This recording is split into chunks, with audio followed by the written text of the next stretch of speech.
Hey guys, it's Brendan the Paleo Dude, and welcome back to another Jurassic World figure review and unboxing. Today we'll be taking a look at the new Dino Escape Camp Cretaceous figures. We've got the Wave 3 assortment, Kentrosaurus, Ceratosaurus, and Allosaurus Roar Attack. A cool thing to note is all of these are in Camp Cretaceous packaging, including the Allosaurus, which we haven't seen in Camp Cretaceous yet. Jurassic World Evolution 2 released its Camp Cretaceous DLC, and within it, it labeled certain dinosaurs under being in the Camp Cretaceous franchise, two of which were a shock, or I guess four. There was Apatosaurus, Styracosaurus, which was surprising to me. They had Triceratops, and then they had Allosaurus listed as a Camp Cretaceous dinosaur. And now with this figure, I'm starting to assume, or whatever, that Allosaurus may be in the next season of Camp Cretaceous. If so, that would be really cool. It seems like it's leaning towards it because so far every dinosaur in the Camp Cretaceous packaging like this has appeared in the show. So yeah, no, looking forward to that. That'd be pretty cool. And I love how it's similar to the Battle at Big Rock, except for it's darker. So we'll compare that in a little bit. These figures come with action features that are actually usable in the box. Obviously the theropods, their mouths open and close. But what's really cool is the Kentrosaurus, if you use the action feature in the box, there's actually room for it to do its little dancey dance. So that's pretty cool. One of the spikes is shown right there, and the other is like down there, which is kind of hidden away. I was like, oh, hey, where's the other shoulder spine? On the back here, you can see it says 3 levels of sound. It's got these two figures back here that we've seen, and then we've got the action feature where it thrashes around with those spines. The Ceratosaurus, pretty basic. I'm not enjoying the fact that it's only got the black on it. It should have had at least a little bit on the underbelly or something. Little, I don't know, cheap, lazy. Maybe that's how it looks in the show. Maybe it's just all green. I can't remember. But the figure's a little lacking. Maybe they should have added some black on other parts of the body. Allosaurus is looking spectacular. It's got the blue tongue like usual, which is really awesome. And it's rocking those Battle at Big Rock colors. I'm like surprised we have the 2 Allosaurus new molds in beautiful colors like that. Like Mattel really pulled it off with these two, and now we're getting another Allosaurus soon, which is massive. It's a huge one with battle damage. So I'm excited for that. But that's the future. Let's dig into these now. I'm going to do the Kentrosaurus first, as it is the new mold and such a sick figure. I'm surprised that they did not put Pierce on the front, Pierce Kentrosaurus, because that is the name. Oh, what is happening? Okay, weird. It's contorted to the side when I take it out. Anyways, yeah. So Camp Cretaceous figures, any dinosaur that has a name, like Grim, Limbo, Chaos, Bumpy, Toro, they've all gotten names on their packaging, but Pierce seems to not have that. I'm not sure if that's due to Mattel not wanting to spoil the show,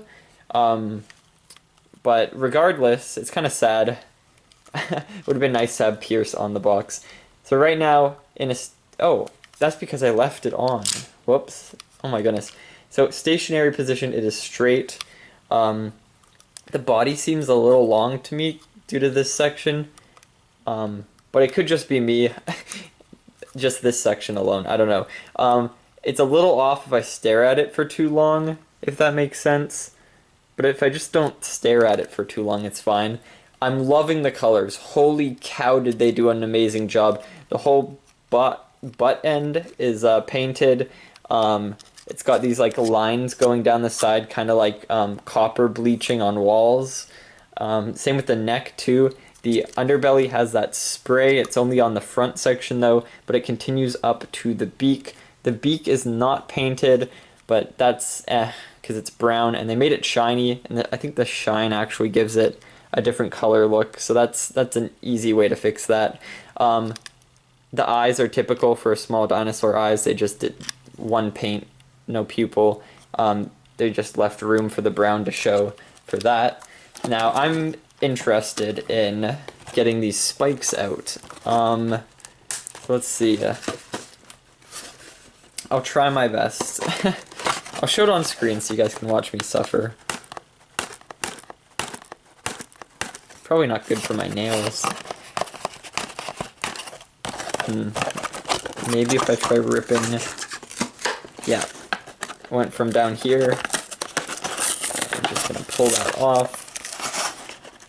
Ooh, it's kind of rubbery. So we got one. And I think... This one... Does it go here? Or would it go... here? I'm assuming it doesn't matter. So I'm gonna put it in there. It fits, it's snapped in pretty well, pretty snug. Doesn't rotate, doesn't wiggle too badly. That is cool. Oh my god, I love that. That's so nice. Okay, we gotta finish this figure, because damn, that's nice. I'll yank the tail out. Or I'll just drop everything on the floor, actually. So there's the tail. It's actually pretty decently sized for the Stegosaurus or the Kentrosaurus. We'll plop the other spike in. There we go. Wow! Oh my god. I love how far they stick out. That's a cool feature. And they're rubbery too, so you won't need to worry about whacking other dinosaurs with them. There won't be any paint scuffing. So that's smart. Also, it fits in the box better. Here's the tail. Huge spikes on it. That's pretty sick. We'll stick that right in. Like so. Oh, that is a beautiful figure. It's got great length to it. Darn, that is cool. Okay. The paint does not go to the tail. That's fine, because it kind of tapers off, which they like to do sometimes. And I'm assuming these two also have that. So we'll unpack them and see. But I like this kind of yellow at the front. It draws a lot of the attention towards those spikes and away from the unpainted tail. But damn, that is nice. I love this figure. This is a great figure. So we're gonna do the action feature. That's it, like that. But if we do it horizontally, it's faster. Wait. Yeah. I like the power to it, the swing. So it like shoulder spikes something that's attacking it from the side. Okay, so Pierce is looking pretty cool. That's a great figure. Man, that is nice. I can't stop looking at it. Okay, I gotta, we'll get the scan code and then we'll move on. So there's the scan code. Okay, if you guys didn't get that, just let me know. I'll include it in a scan code video later. Let's do the Ceratosaurus next. It's free greenie. The Ceratosaurus, that, what season was that where they were hunting? Then no, season 3? This guy appeared? Yeah, that was season... No, it was season 4. No, season 2, I mean. Yeah, wait. Yeah, season 2 is when the poachers were there.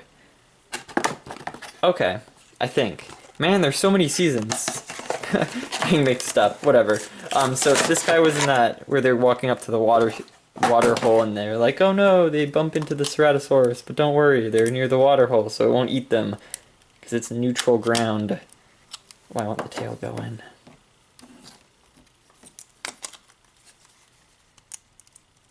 Why won't the tail go in? Come on. Bingo. This mold, though, holy cow. The Ceratosaurus mold is really cool. It's really good. I love the stance. The tail length is great for Mattel's standards. And the sounds are typical. I think they're the same as the usual. Oh! Uh-oh. My Ceratosaurus's toe is a little nubby compared to the other one. I don't know if I can show it. It looks like it got a little melted. That's okay. I like it. It's unique. Unique individual trait. Interesting. Yeah, there's a little flaw with that. But no, this Ceratosaurus figure, it may be lacking in color, but I'm glad they did another figure of it because the mold's phenomenal. I think what's very interesting is for these past lines, we've gotten 2 Ceratosaurus, 2 Baryonyx, and 2 Allosaurus in the same mold, different color. Oh, they look so good together. Oh my god. And they have the same roar. Okay.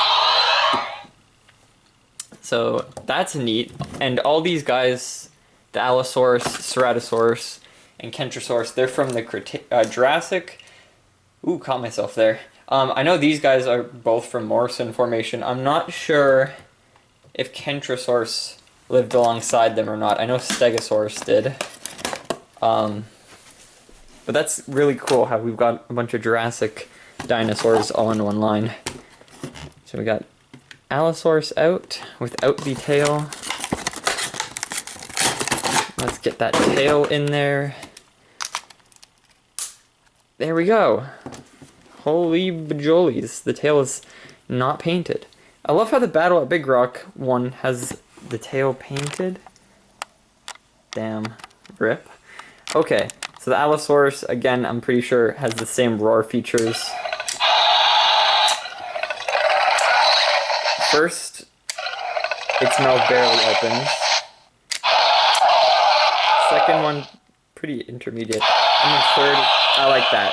That's enough room to like bite onto things, and it still gives a little bit of leeway there.